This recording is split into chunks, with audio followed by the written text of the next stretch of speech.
تمام حاضرین مجلس کو خوش آمدید اور میری طرف سے بہت بہت سلام۔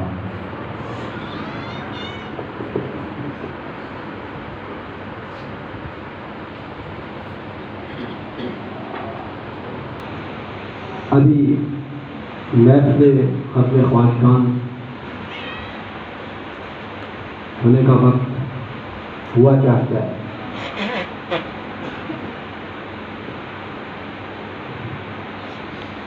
تشریف رکھیے۔ ظاہر ہے یہ بڑے محدود مخصوص لمحات ہیں۔ ہمیشہ سے اس بندہ نجیز کی یہی گزارشات رہی ہیں کہ مخصوص لمحات، محدود لمحات،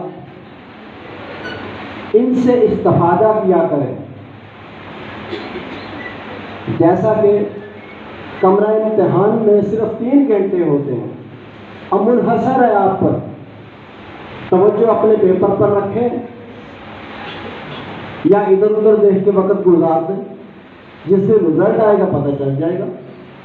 تو اسی طرح جو مخصوص اور محدود لمحات ہیں، ان سے یکسوئی کے ساتھ استفادہ کرنے کی کوشش کیا کریں، کیونکہ خدائے بزرگ ڈاکٹر نے ذمہ داری ہم ناتواں کندھوں پہ ڈالی، مخلوق خدا کے رہنمائی کی اور فیض کی منتقلی کی۔ اگرچہ اس بات سے ہم بخوبی واقف ہیں کہ ان کے فضل و کرم پہ ہی بات ٹھہرتی ہے،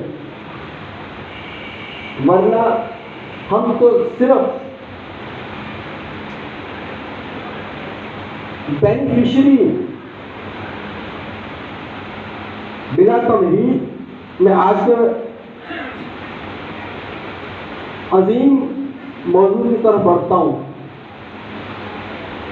نہ یہ پیشہ ور تقریر ہے اور نہ یہ رسمی تقریر ہے۔ حضرت علامہ اقبال فرماتے ہیں، یا مردہ ہے یا نزاع کی یا مردہ ہے یا نزاع کی حالت میں گرفتار، جو فلسفہ لکھا نہ گیا خون جگر سے۔ میں جو باتیں آپ کے سامنے ابھی رکھنا چاہتا ہوں، 10 دن ہو گئے مسلسل اس پہ اپنی ذہنی تورو کرتے ہوئے۔ پہلے 9 دن جو گزرے ہیں وہ پاک پتن شریف میں گزرے، کہ وہاں پاک پتن، ابھی ہم پاک پتن شریف سے 10 دن کا عرص کر کے تو یہاں پہنچے،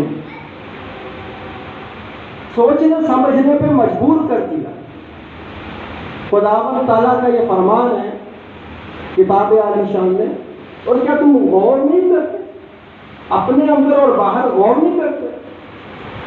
سمجھنے والوں کے لیے، غور و فکر کرنے والوں کے لیے بہت نشانیاں ہیں۔ نشانیاں حاصل کرنے کے بعد کیا ہوگا؟ آپ اپنی راہ متعین کر لو گے، صراط مستقیم کی طرف فلاح یافتہ ہو جاؤ۔ نشانیوں سے حاصل کرتے ہیں، استفادہ کرتے ہیں، اگر تو مل گئے ہیں۔ پاک پتن شریف کل اس وقت ہم وہاں پہ بابا فرید کے مزار اقدس پہ،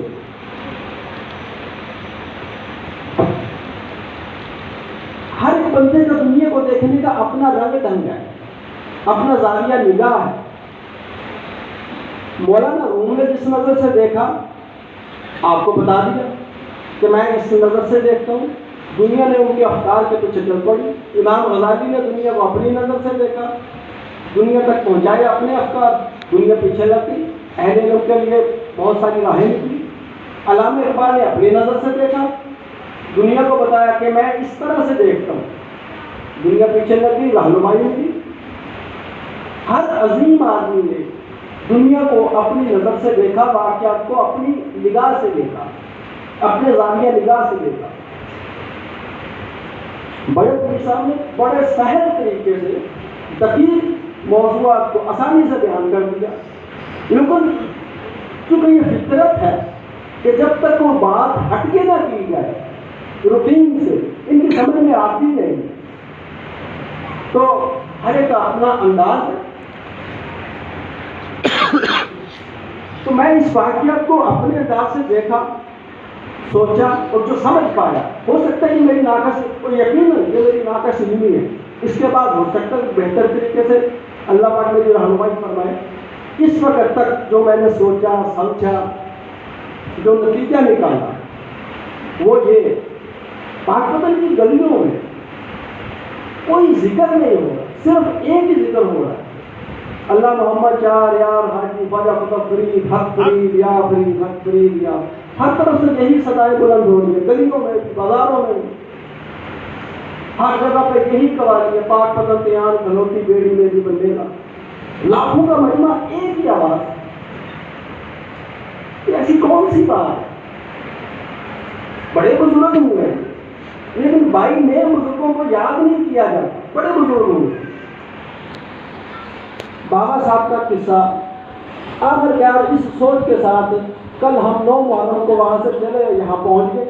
اب جب اکاڑا کی حضور میں داخل ہوئے تو ہر طرف سے ایک ہی آواز آ رہی ہے، یا حسین یا حسین یا حسین. ادھر حق فرید یا فرید، ادھر یا حسین یا حسین، بائی نیم. تو سوچنے سمجھنے پہ ایک چیز انسان کو مجبور کرتی ہے کہ اس کے پیچھے در پردہ کون سے محرکات ہیں کہ انسان مجبور ہو جائے. ایک طرف ادھر جاتا ہے تو حق فرید یا فرید سنے اور کہے، ادھر آیا اس رینج سے نکلے تو یا حسین یا حسین. اس کے در پردہ کیا محرکات ہیں؟ تو رات اسی غور و فکر میں رہا. اللہ پاک سے التجا کی کہ یا الہی یہ واقعہ کربلا کیا درس دیتا ہے، میرے لیے اس میں کیا کون سا ایسا اسرار ہے میرے لیے، یا میں آگے بتا سکوں. اس کو بڑا غور و فکر کیا تو کچھ چیزیں کھلنی شروع ہو گئی.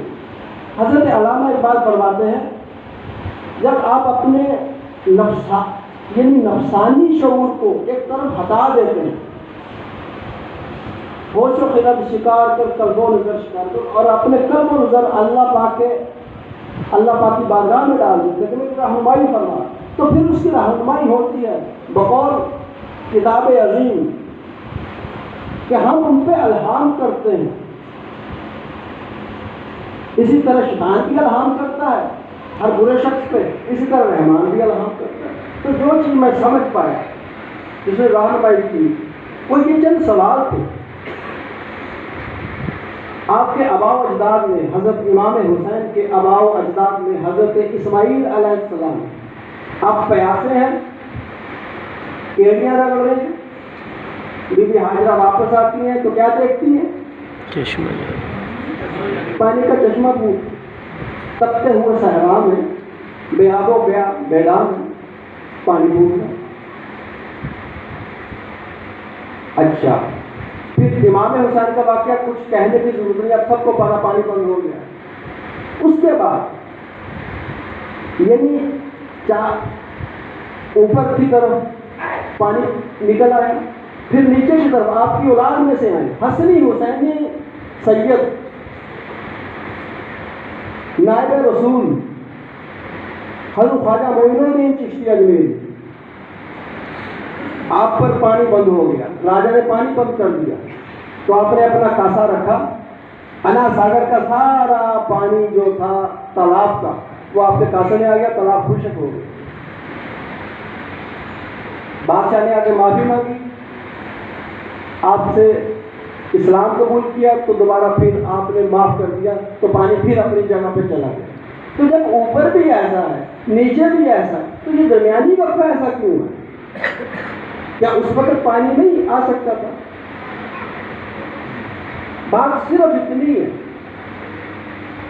کہ جب تک قلندری شریعت کی نیام میں تھی تو تقاضۂ بشری کے مطابق سارے فیصلے ہوتے رہے.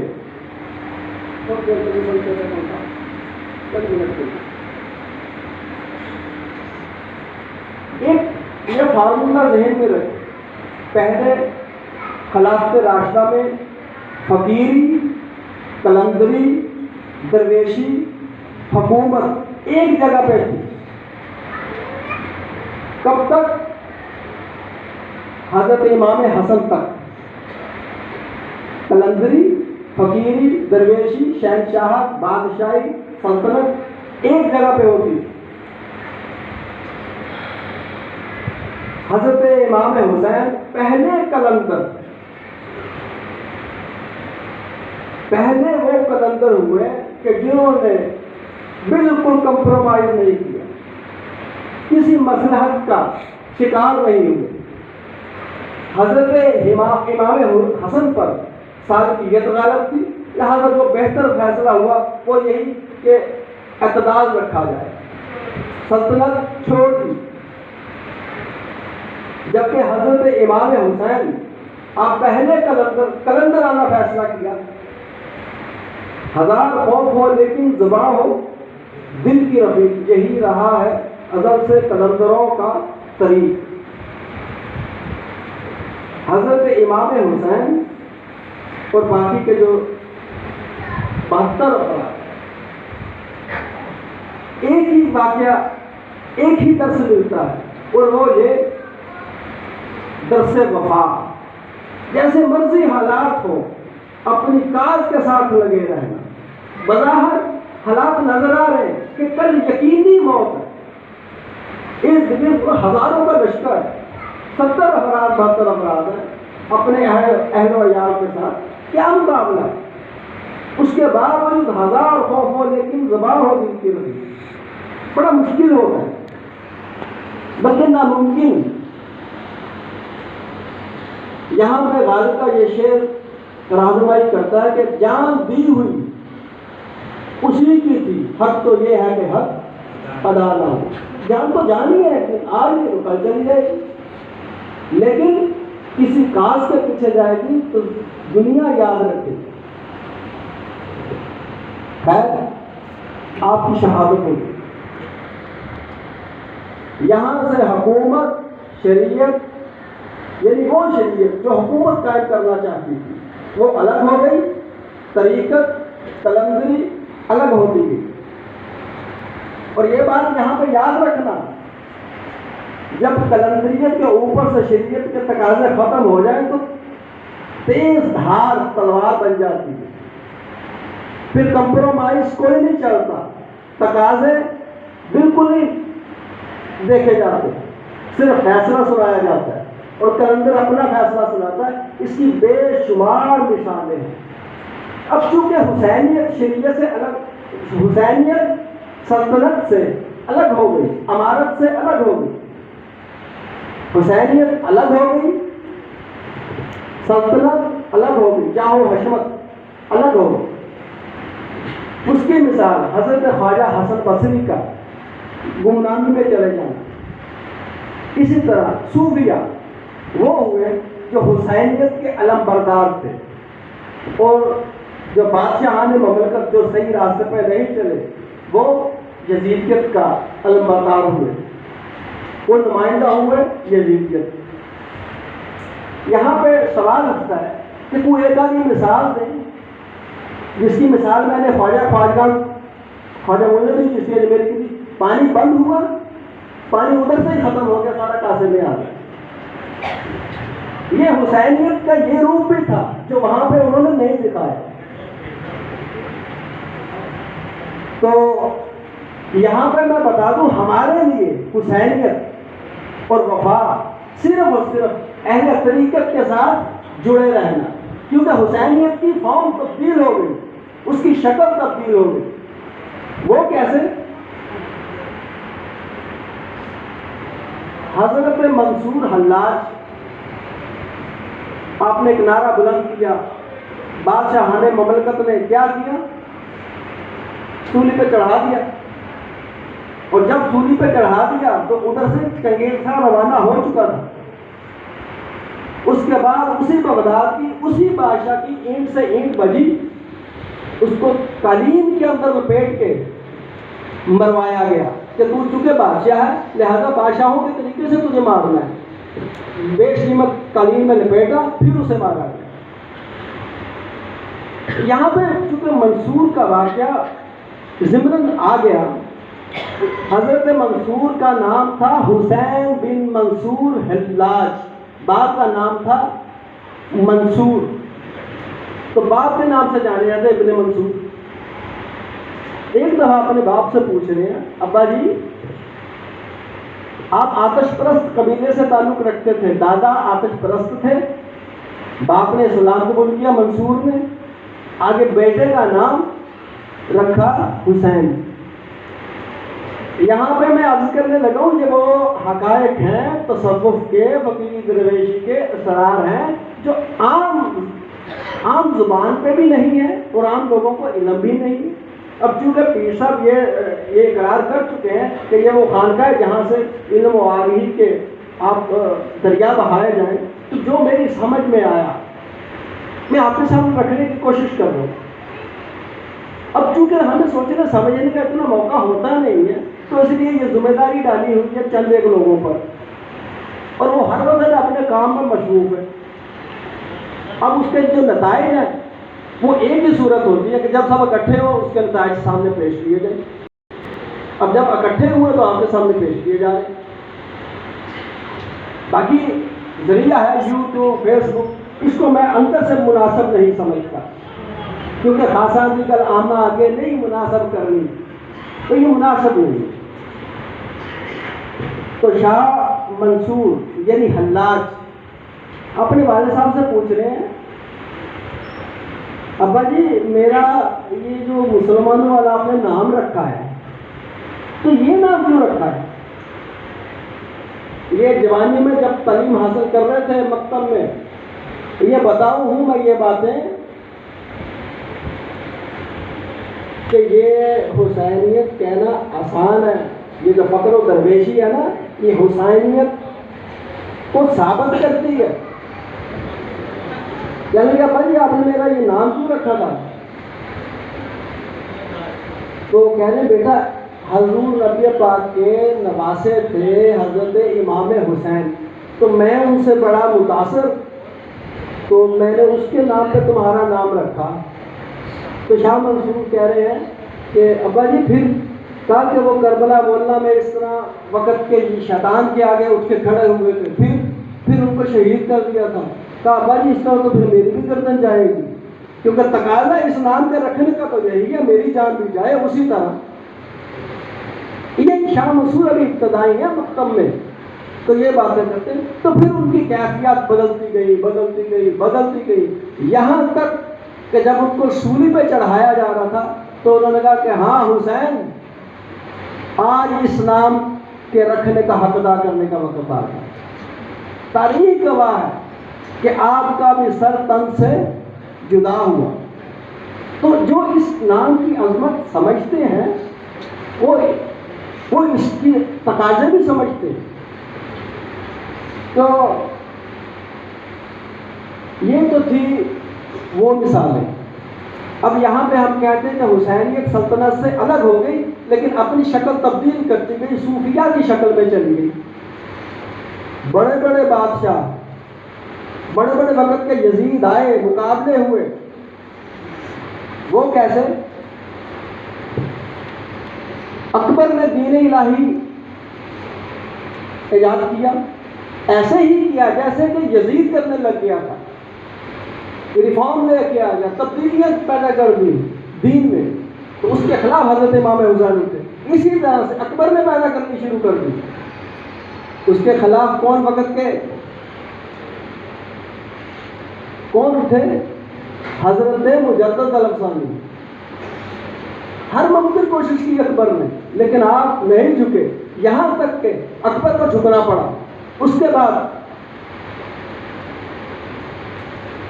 حضرت صابر کلیری، آپ اجودن سے چلے کے کلیہ شریف، وقت کے حاکم نے بڑا کچھ کیا، آخرکار آپ نے اپنا فیصلہ سنا دیا۔ آپ نے فرمایا وہ وقت گیا کہ فقیری دب کے رہتی تھی، اب جو فیصلہ ہمارا ہوگا وہی خدا کا ہوگا۔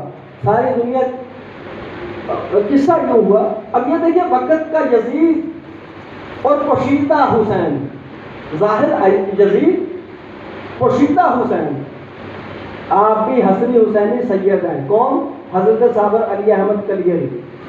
آپ اگلی صف میں بیٹھے، سارے نماز پڑھنے آئے، آپ کا حلیہ دیکھ کے، درویشی حلیہ تھا، پچھلی صف میں آپ کو دھکیل دیا، اس کے بعد اس نے پچھلی صف میں، یہاں تک کہ بادشاہ وقت کی سواری آئی، اگلی صف میں بیٹھ گئے، اب کو مسجد سے باہر نکال دیا، باہر آپ درخت کے نیچے کھڑے ہو گئے، تو ساری دنیا جب سجدے میں گئی، آپ نے چھت کی طرف دیکھ کہا سب سجدے میں چلے گئے، تو بھی سجدے میں گئی، چھت اوپر سے گری، سب کے سنبھل گئے۔ اللہ اکبر۔ تو وقت کے یزید کو جو نتھ ڈالنا ہے، یہ سوائے صوفیاء جن کے اندر حسینیت ہے، ان کے علاوہ کوئی نہیں ڈال سکا۔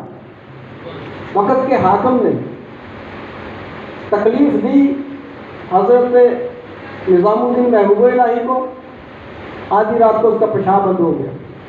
آپ بھی حسنی حسینی سید ہیں، خواجہ سید نظام الدین، آپ کا پیشاب بند ہو گیا بادشاہ کا، آپ کے خلاف اس نے محاصرہ شروع کی کہ یہ کہیں میری سلطنت پہ قبضہ نہ کرنا، دنیا ان کی گرویدہ ہوتی جا رہی۔ تو اب بادشاہ نے پیشاب بند ہو گیا تو لوگوں نے سمجھایا کہ وہ ولی اللہ ہیں، وقت کے شیخ فرید کے بھیجے ہوئے، تو معمولی ہستی نہیں ہے، ان سے معافی مانگو۔ تو نے کہا حضور میری دعا کریں، میرا پیشاب بند ہو گیا۔ آپ نے فرمایا وہ اب ایک شرط پہ، کہا مجھے ہر شرط قبول ہے۔ اذیت میں تھا، اذیت میں بندہ ہر فیصلہ کر جاتا ہے۔ کہ اپنی سلطنت میرے نام لکھ۔ اس نے کہا دیکھا آ گئی نا وہی بات جس کا مجھے ڈر تھا، چلو خیر۔ بہرحال اس نے کہا مجھے ریلیف مل جائے، سکون مل جائے، یہ وقت کا یزید ہے اور ادھر چھپا ہوا حسین ہے۔ اس نے بادشاہ کو لکھ دی، اس کے اوپر سند کے اوپر اسٹمپ لگا دی۔ بادشاہ کا جب خادم آیا، آپ نے کہا ٹھیک، یہ سلطنت جس کی قیمت کیا ہے، صرف ایک پیشاب، یہ سلطنت جس کی قیمت ایک پیشاب ہے بادشاہ، تو اس پیشاب کے لیے میں یہ سلطنت لوں گا؟ جاؤ پھاڑ کے کہتے جاؤ سے کیا اپنی سلطنت سے پیشاب کھل گیا، تکلیف دور ہو۔ تو یہ وہ سلطنت حضرت امام حسین نے جو سلطنت کرنی تھی، یہاں پر اشارت یہ ہوتا ہے وفا، جس سے کمٹمنٹ کی ہے، ایک تو وفا اور دوسرے آئین جوان مردہ حق گوئی و بے باکی، حالات جیسے بھی ہو سچ کا ساتھ دینا اور سچ کہنا۔ یہ سوائے صوفیاء کے، اکثر صوفیاء کے پاس، حضرت ابو الحسن خرقانی کے پاس بھیس بدل کے محمود غزنوی آ گیا۔ اس نے کہا کہ یہ نا دنیا اس سے گرویدہ ہے، کس کی؟ ابو الحسن خرقانی کی۔ تو بادشاہ یہ صوفیاء کو ختم کرنا چاہیے۔ بادشاہ نے کہا پہلے جا کے میں خود امتحان لوں گا۔ بھیس بدلا، ایاز کے کپڑے خود پہنے، اپنے کپڑے بادشاہ والے کسے پہنا ہے؟ ایاز کو، وزیر کو۔ رات کے ٹائم چلے گئے، حضرت ابو الحسن خرقانی، حضرت بایزید بستامی کے خلیفہ، جب ان کی کوٹھری میں گئے تو اس وقت آپ کو یہ اپنی مشق سی رہے تھے، تو وہ دونوں آدھی رات میں آئے، آپ اپنی اسی طرح وہ سیتے رہے۔ تو السلام علیکم، وعلیکم السلام، بیٹھو، کرتے رہے۔ تو اب ظاہر بات کہ بادشاہ کے روپ میں غلام اور غلام کے روپ میں بادشاہ، تو محمود کہہ رہا ہے غلام کے روپ میں، وزیر کے روپ میں، آتی اللہ و آتی الرسول و اولو الامر، بادشاہ خدا کی اطاعت کرو، اللہ کی اطاعت کرو، اس کے رسول کی اطاعت کرو اور وقت کے حاکم کی اطاعت کرو۔ تو تم نے تعظیم کیوں نہیں کی اٹھتے کہ میں بادشاہ ہوں؟ آپ فرمانے لگے کہ میں تو ابھی آتی اللہ و آتی رسول میں ہی پڑا ہوا ہوں، مجھے اتنی فرصت کہاں ان لوگوں کی طرف توجہ دی کہ بادشاہ کی طرف توجہ دی۔ خیر سیتے رہے. تو چند ایک بات